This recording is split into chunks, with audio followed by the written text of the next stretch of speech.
Hello, Cubs, and welcome back to the Cozy Den. We are continuing our journey through the books of Kingdom Come Deliverance today with Saint Adalbert. Upon the death of Bishop Dietmar, the first bishop of the Kingdom of Bohemia, Wojtek, known as Adalbert, of the Slavnik clan, took his place. It transpired in the year 982.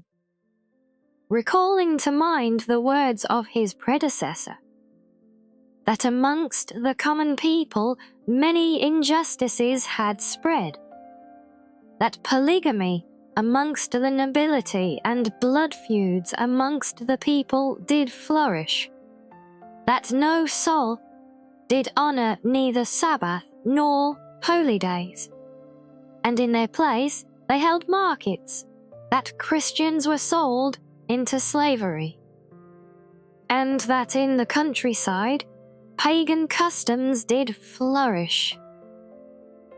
He resolved to devote his life to fighting against such iniquity. For 5 years did he endeavour to eradicate these iniquities, but they failed and disgusted. He travelled to Rome to beg the Holy Father for counsel, and he said unto him, "My son, if you are incapable of leading your people, then redraw and at least try to save yourself." And he wanted to journey to Jerusalem, but it was impossible to pass himself off as a common pilgrim, for his bishop's vestments gave him away, but cast them aside he could not. And he gave his possessions to the poor, and he did cast aside his vestments, and he secluded himself in a Benedictine monastery for several years. But here as well he did see how morality had been degraded, and how the monks lived in a nearly earthly life. And in disgust he departed, and returned to pastoring and the crossier.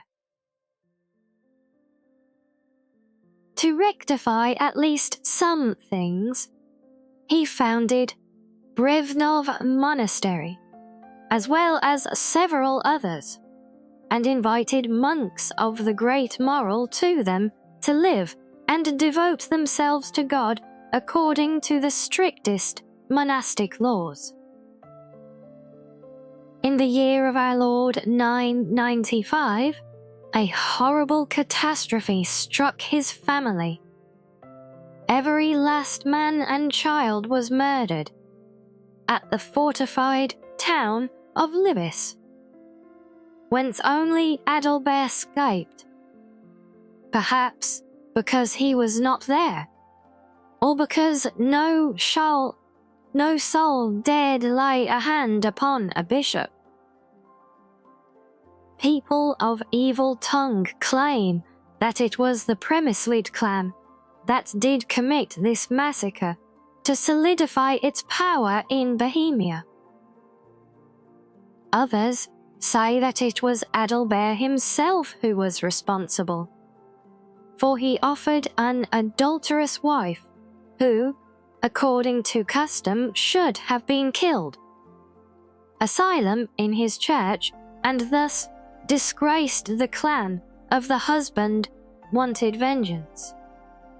But now, finding him at Libis, they killed his family instead. Sorrowed and disgusted, Adalbert once again retired from his affairs and set off as a missionary to the north, to the land of the pagan Prussians. There, he resourced to spread the Christian faith and to fight against the pagans' idolatry. But the local inhabitants did not wish to see him and greeted him with stones and sticks. Seeing such idolatry, he destroyed their idols and chopped down their sacred grove, for they did bow before trees and considered them to be holy. When the pagans saw this, they killed Adalbert, and their trees did drink his blood, and his body they left there. It was only Boleslaus the Brave who had the holy remains of this martyr taken to Prague. Well, there you go, everyone, another fascinating tale. What are your thoughts on Saint Adalbert? Do let us know in the comments below, and if you have further insights, do share them as well. But until next time now, stay cozy.